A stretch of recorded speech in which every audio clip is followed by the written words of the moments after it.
নবম দশম শ্রেণী অধ্যায় ৮ সম্পাদ্য ১০ কোনো নির্দিষ্ট ত্রিভুজের অন্তর্বৃত্ত আঁকতে হবে। এখন আমি তোমাদেরকে এই চিত্রটা এঁকে দেখাবো। কোনো একটা নির্দিষ্ট ত্রিভুজ আমরা সর্বপ্রথম আঁকিয়ে নিব।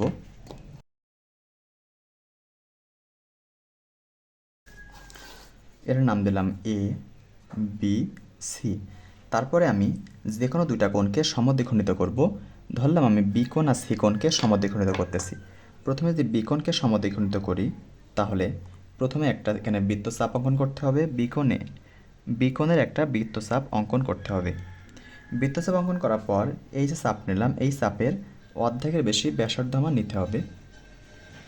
অর্ধেক বেশি ব্যাসার্ধ নিয়ে এইখান থেকে একটা চাপ সেম মাপ নিয়ে এখানে কম্পাস রেখে এইখান থেকে আর একটা চাপ, তাহলে যে বিন্দুটা আমি পেলাম বি থেকে এই বিন্দুটা আমার এখন যোগ করে দিতে হবে।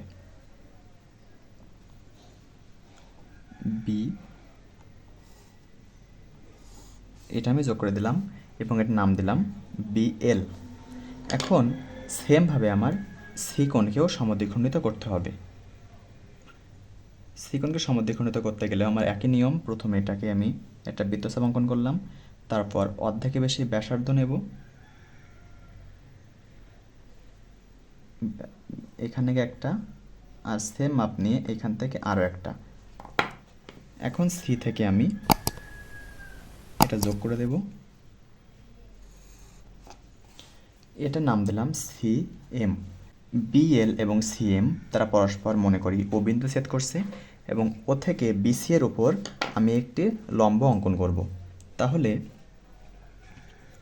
ও থেকে বিসি এর উপর সর্বপ্রথম আমি একটা বৃত্তচাপ অঙ্কন করব, এবং এই বৃত্তচাপের অর্ধেকে বেশি ব্যাসার্ধ নিয়ে আমি আরও দুইটা চাপ অঙ্কন করব। এখান থেকে একটা, আর এই মাপ নিয়ে এখান থেকে আরও একটা। তাহলে আমি ও থেকে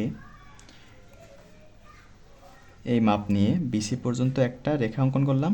এই রেখাটাই আমার ওপি রেখা। এই ওপি বিসির উপর লম্ব। এখন ও বিন্দুকে কেন্দ্র করে ওপি এর সমান ব্যাসার্ধ নিয়ে আমার একটা বৃত্ত অঙ্কন করতে হবে। এই যে বৃত্তটা আমি অঙ্কন করলাম, এটাই হচ্ছে আমার অন্তর্বৃত্ত। দেখেন প্রত্যেকটা বাহুকে ছেদ করছে। এটাই হচ্ছে আমার অন্তর্বৃত্ত।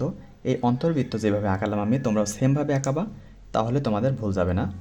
এই অন্তর্বৃত্তের যে ব্যাখ্যা তোমরা কমেন্ট বক্স অথবা ডিসক্রিপশন বক্সে পেয়ে যাবে।